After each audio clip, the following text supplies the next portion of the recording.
Assalamualaikum warahmatullahi wabarakatuh. Saya Willian dari Adam, Manajemen Pendidikan Islam kelas MP 4A. Dalam video ini saya akan menjelaskan materi yang terdiri dari 3 bab. Yang pertama itu komunikasi dan korespondensi, yang kedua manajemen arsip, dan yang ketiga teknologi di lingkungan perkantoran. Baiklah, masuk saja pada materi yang pertama itu tentang komunikasi dan korespondensi. Menurut Komarudin, komunikasi merupakan proses penyampaian pikiran, informasi, peraturan atau instruksi dengan suatu cara tertentu agar penerimanya memahami pesan yang diterimanya. Kemudian, komunikasi kantor merupakan komunikasi yang terjadi dan berlangsung dalam kantor, atau ada yang menyebut dengan istilah hubungan kantor. Selanjutnya masuk pada poin yang kedua, itu bentuk komunikasi kantor. Bentuk komunikasi kantor ini terbagi atas 2. Yang pertama, komunikasi menurut ruang lingkup, dan yang kedua, komunikasi menurut perilaku. Dalam komunikasi menurut ruang lingkup ini terbagi atas 2. Yang pertama, komunikasi internal adalah komunikasi yang terjadi di dalam dan di antara anggota organisasi yang bersangkutan. Kemudian yang kedua, komunikasi eksternal adalah komunikasi yang dilakukan oleh para pegawai kantor dengan pihak lain di luar kantornya. Selanjutnya, komunikasi menurut perilaku ini terbagi atas 3. Yang pertama, komunikasi formal adalah komunikasi yang terjadi di antara anggota organisasi atau perusahaan yang tata caranya telah diatur dalam struktur organisasinya. Yang kedua, komunikasi informal adalah komunikasi yang terjadi di dalam suatu organisasi atau perusahaan yang ditentukan dalam struktur organisasi dan tidak mendapat pengakuan resmi yang mungkin tidak berpengaruh terhadap kepentingan organisasi atau perusahaan. Dan ketiga, komunikasi nonformal adalah komunikasi yang terjadi antara komunikasi yang bersifat formal dan informal, yaitu komunikasi yang berhubungan dengan pelaksanaan pekerjaan organisasi atau perusahaan dengan kegiatan yang bersifat pribadi anggota organisasi atau perusahaan tersebut. Selanjutnya, poin berikut prinsip komunikasi kantor yang efektif. Komunikasi yang efektif sangatlah penting bagi organisasi karena akan menentukan tepat tidaknya komunikasi yang dilakukan. Prinsip yang harus diperhatikan dalam berkomunikasi adalah yang pertama, menghargai, yang kedua, empati, yang ketiga, memahami, keempat, jelas, dan yang kelima, rendah hati. Berikutnya, korespondensi. Korespondensi merupakan salah satu bentuk komunikasi verbal yang digunakan untuk menyampaikan pesan-pesan bisnis maupun non-bisnis kepada pihak lain. Pada umumnya, proses penyampaian pesan-pesan bisnis maupun non-bisnis ini adalah secara tertulis, baik dalam bentuk surat, memo, proposal, agenda, maupun dalam mencapai suatu tujuan tertentu. Selanjutnya masuk pada poin berikut, pengetahuan dan permasalahan seputar korespondensi. Masing-masing akan diuraikan sebagai berikut. Yang pertama, pengetahuan tentang bahasa surat, mencakup sifat bahasa dan berbagai aspek pengetahuan kebahasaan yang diperlukan. Yang kedua, pengetahuan tentang penulisan surat, mencakup bentuk-bentuk surat, bagian-bagian surat, tahap-tahap penulisan surat, dan jenis-jenis surat beserta penulisannya. Dan yang ketiga itu pengetahuan pengiriman dan penerimaan surat, mencakup berbagai hal yang berkenaan dengan masalah pengiriman dan penerimaan surat.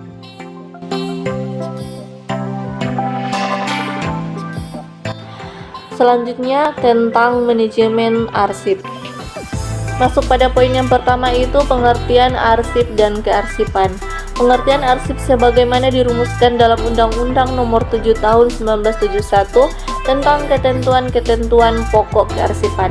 Disebut bahwa arsip adalah naskah-naskah yang dibuat dan diterima oleh lembaga-lembaga negara dan badan-badan pemerintahan atau swasta ataupun perseorangan dalam bentuk corak apapun, baik dalam keadaan tunggal maupun kelompok, dalam langkah pelaksanaan kehidupan kebangsaan. Selanjutnya, kearsipan adalah pengelolaan catatan rekaman kegiatan atau sumber informasi yang memiliki nilai kegunaan dengan teratur dan terencana, baik itu arsip yang dibuat maupun diterima, agar mudah ditemukan kembali jika diperlukan. Selanjutnya masuk pada poin yang kedua, itu fungsi dan tujuan kearsifan. Fungsi kearsifan terdiri dari beberapa. Yang pertama itu alat penyimpanan warkat, yang kedua alat pembantu perpustakaan khususnya pada organisasi besar yang menyelenggarakan sistem sentralisasi. Yang ketiga alat bantu bagi pimpinan dan manajemen dalam mengambil keputusan. Yang keempat alat perekam perjalanan organisasi, dan yang kelima mengefektifkan dan mengefisienkan pekerjaan.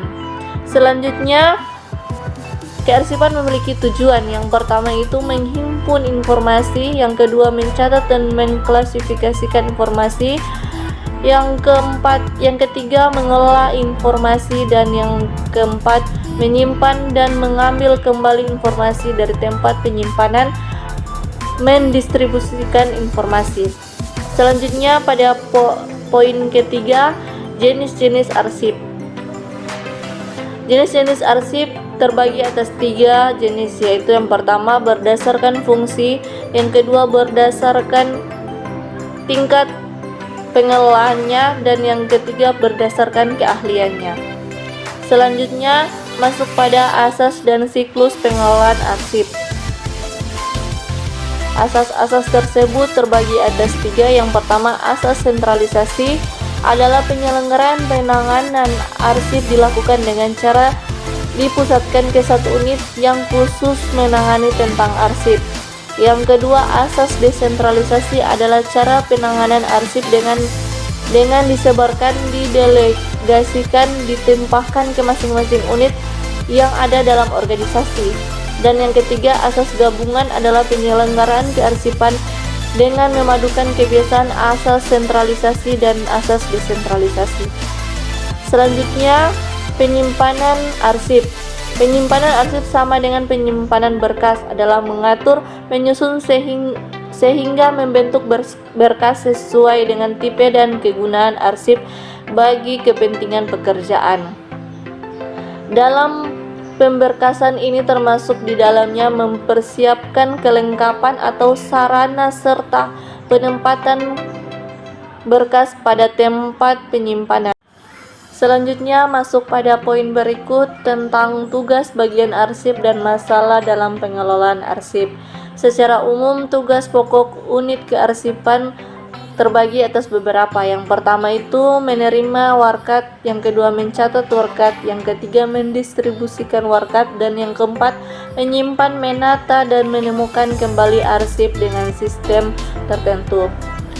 Selanjutnya, adapun kendala pengelolaan arsip pada umumnya dihadapi oleh setiap kantor, antara lain pertama, kurangnya perhatian terhadap pentingnya arsip, yang kedua klasifikasi persyaratan pegawai tidak dipenuhi, dan yang ketiga bertambahnya volume arsip secara terus-menerus mengakibatkan tempat dan peralatan yang tersedia tidak dapat menampung arsip lagi. Kemudian masuk pada poin berikut, sistem arsip elektronik. Arsip elektronik merupakan arsip yang sudah mengalami perubahan bentuk fisik dari lembaran kertas menjadi lembaran elektronik. Sistem pengarsipan elektronik telah berkembang, memiliki banyak variasi dan membawa kemudahan dalam melaksanakan tugas-tugas kearsipan. Kemudian masuk pada komponen sistem arsip elektronik. Terbagi atas 3 komponen. Yang pertama, kabinet virtual, yang kedua map virtual, dan yang ketiga lembaran arsip.